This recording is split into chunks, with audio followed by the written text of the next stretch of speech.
从没见过这么温柔的男人，就因为女人顶嘴，他上去就是一嘴巴子。Can't hit a woman, you lunatic.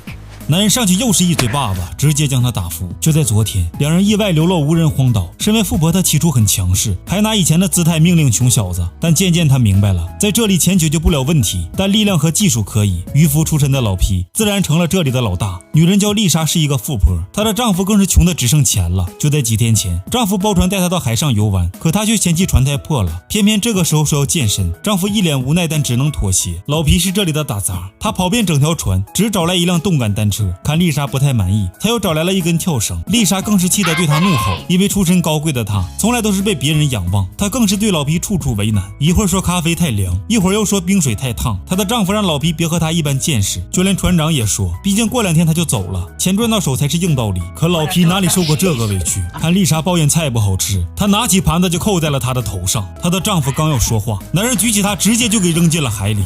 Now Bagby is in charge.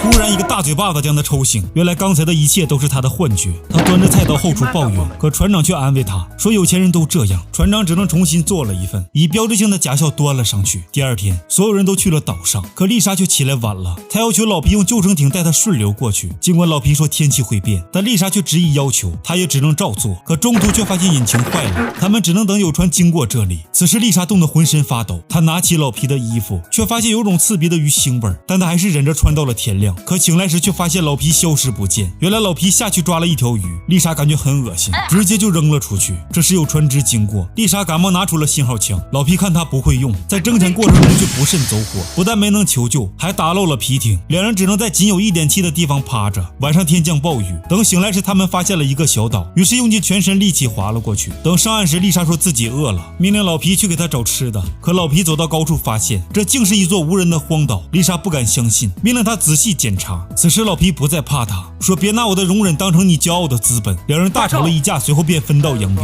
身为渔夫的老皮有着丰富的野外生存经验，他搜集了一切有用的东西，随后找到一间小房，他用瓶子接着水喝，而丽莎只能用舌头。老皮用捡来的轮胎做成了捕鱼工具，没一会儿就捕到了鱼和螃蟹。此时丽莎才反应过来，自己好像还饿着肚子，可为时已晚。她向老皮服软说自己错了，但老皮却不为所动。于是丽莎再次破口大骂，男人上去就是一嘴巴子，并告诉她今时不同往日，现在他才是这里的老大，并把衣服扔在丽莎脸上，让她洗完衣服才给她吃的。等丽莎洗好衣服，还得感谢主人给她机会。她之所以这么做，无非就是为了讨口饭吃。到了晚上，老皮睡在房间里面，而丽莎只能守在门口，因为老皮觉得这个荒岛已经不会再有人出现。看丽莎干活笨手笨脚，老皮上去就是一个大脚丫子。从此老皮休息的时候，丽莎都会跪在边上服务，甚至给老皮唱歌跳舞。就在这天干活时，老皮突然对丽莎有了想法，随后便把她抓了起来，做了不可描述的事情。两人一夜无眠。经过这阵子的相处，他们已经产生了感情。曾经风光无限的富婆，如今竟和穷小子走到一起。他们开始像情侣一样在沙滩散步。这天捡柴时，丽莎发现了一艘游艇，她刚想求救，却又赶忙躲了起来。原来经过半年的相处，她已经爱上了这样的生活，爱上了这种穷开心的感觉，甚至开始担心以后老皮会不会嫌弃自己。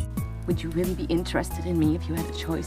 老皮没有说话，而是直接将她搂进怀中。可美好的时光总是短暂的。早晨醒来时，老皮也发现了游艇经过，他想上前求救，但却被丽莎拦住。他说如果回去他们就不能在一起了，但老皮非要证明他们的感情是经得起考验的。尽管他百般阻拦，老皮还是寻求了帮助。原来丽莎失踪这半年，丈夫从未停止过寻找。两人虽然舍不得，但也只能分开。丽莎还对丈夫说，老皮很正直，没碰过她一根手指头。为了表示感谢，男人拿出一兜子马内，可却被老皮轰了出去。男人不知情，还以为是老皮正直。冷静下来的老皮从里面拿出1沓子钱，买了1克拉的钻戒。晚上丽莎接到电话，是老皮打来，他说自己十分想念丽莎。这时丽莎的丈夫走了过来，他让老皮有什么话在前台留言。晚上他对老皮十分想念，丈夫似乎也察觉到了什么。老皮来到酒店，把钻戒和信交给了前台，并叮嘱一定在丽莎一个人的时候给她。早晨丽莎来取信，前台刚要拿出来，这时丈夫一直跟着她。前台见状只能说没人留信，丽莎便转身离开。可细心的丈夫却发现哪里不对，在上直升机之前，丽莎还等着老皮能出现，而老皮也在信里的地点等着丽莎。丈夫让丽莎把信封交给服务生，说是给的小费。丽莎万万没想到，那竟是老皮给她的信。服务生按照上面的地址把信退给了老皮。老皮知道后向丽莎飞奔而来，而丽莎此时已经起飞，她眼中满含泪水。虽然很遗憾，但也许这就是最好的结局。